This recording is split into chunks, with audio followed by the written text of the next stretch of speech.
que tu avais perdu.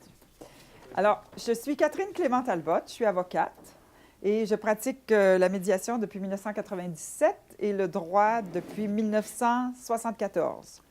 Je fais de la médiation avec des couples qui ont des enfants et parfois qui n'ont pas d'enfants. Je suis Patrick, je travaille dans le domaine de la thérapie, I'm a therapist. En fin de compte, on a fait notre formation ensemble et j'ai fait la médiation familiale aussi. Et sometimes we do it together in co-mediation. On est ici ce soir pour vous donner des renseignements sur la médiation, pour que vous sachiez ce qu'est la médiation et ce qu'est le processus de médiation. Ici, il y a plusieurs façons de résoudre un conflit en matière familiale. Vous pourriez le faire sans intermédiaire, avec tous les deux devant une tasse de café et essayer de voir comment régler vos problèmes. Vous pourriez le faire avec l'aide d'un avocat. Vous pourriez le faire avec l'aide de chacun de vos avocats respectifs. C'est probablement ce que vous avez fait jusqu'à date, c'est possible. Vous pouvez le faire avec l'aide d'un médiateur. Et vous pourriez le faire avec, si ça ne va pas, vous allez pouvoir le faire devant le tribunal. Alors, un juge qui est assis ici, avec des avocats qui vont être assis chacun d'un côté. Vous, un de vous à côté de votre avocat, un autre à côté de son avocat, et quelqu'un qui témoigne ici. Et une greffière et une secrétaire qui sont là, et le huissier qui est là. Alors voilà, ça c'est une salle de cours, mais qui est transformée ce soir pour faire une session d'information. Le divorce dans le couple, ce n'est pas uniquement diviser la propriété et établir un horaire pour les enfants. C'est beaucoup plus que ça. La séparation amène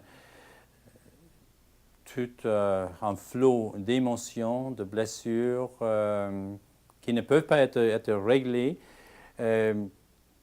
lorsque une entente juridique est imposée.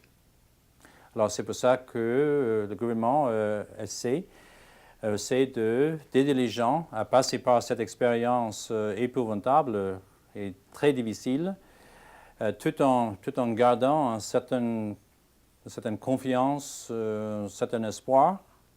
Alors c'est pour ça que, par exemple, ce soir, vous avez une avocate et vous avez quelqu'un qui travaille dans le domaine de la santé mentale.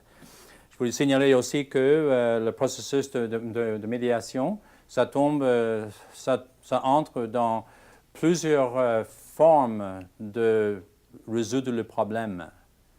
C'est chez les autochtones, ici en Amérique du Nord, chez d'autres peuples autochtones, il existait depuis des années un processus de médiation.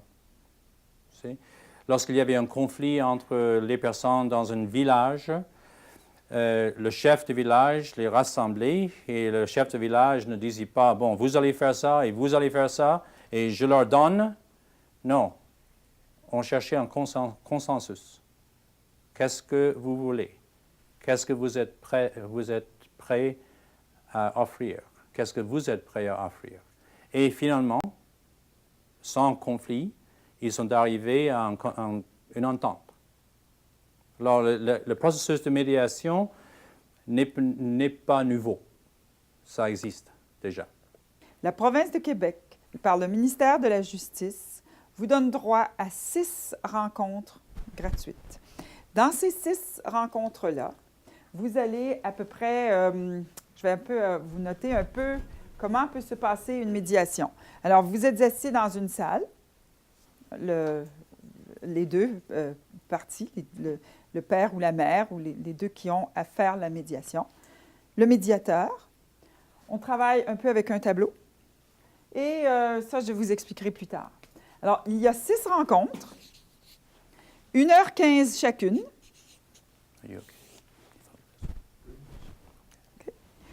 La première, c'est l'information. C'est ce soir. La deuxième, en général, c'est pourquoi le couple vous vous séparez. À ce moment-là, on essaie d'établir un organigramme de la famille. On essaie de voir papa, quand est-ce qu'il est né, maman, les enfants, le mariage, quand les gens ont habité ensemble, au cours des années, si vous avez déménagé. On essaie de tout écrire ça sur la présentation d'un tableau. Tout ça, une histoire non seulement de la famille, mais aussi une histoire patrimoniale de quand est-ce qu'on a vendu une maison, on a acheté une maison, quand est-ce qu'un enfant est né, quand est-ce que peut-être qu'il y a eu une brisure dans le couple. On essaie de ramasser dans cette rencontre, cette deuxième rencontre, tous les éléments qui vont nous aider à voir le passé pour essayer de voir si on peut arriver à une solution. La date de la deuxième rencontre, c'est nous qui la décidons ensemble. C'est vous et c'est moi. Oui? Mm-hmm. La troisième rencontre, quand vous avez accepté entre les deux rencontres de faire la médiation, de répondre au processus, là, on fait un contrat. À la troisième rencontre, on parle de vos enfants. On parle du toit des enfants. Où va habiter Maxime? Où va habiter Julie? On parle aussi, si on peut arriver à ça, du temps de vie que les enfants vont partager avec les parents. Parfois, il y a des médiateurs qui vont vous demander d'écrire quelque chose. Comment vous pouvez participer à la vie de votre enfant? Qu'est-ce que vous aimez faire avec lui? Parfois, on travaille avec un tableau. Un tableau qui nous indique les jours. Dans quel jour dans un mois vous voulez passer avec Maxime, avec Julie? Ah, c'est vrai, vous avez un déplacement dans la deuxième semaine d'octobre. Cette étape-là, on est capable de passer à une quatrième étape qui est le côté monétaire. Comment les enfants vont vivre? Il est bien évident qu'on ne peut pas laisser les enfants sans manger pendant ces trois rencontres-là. Il y aura parfois une entente qui aura été prise qui serait sommaire.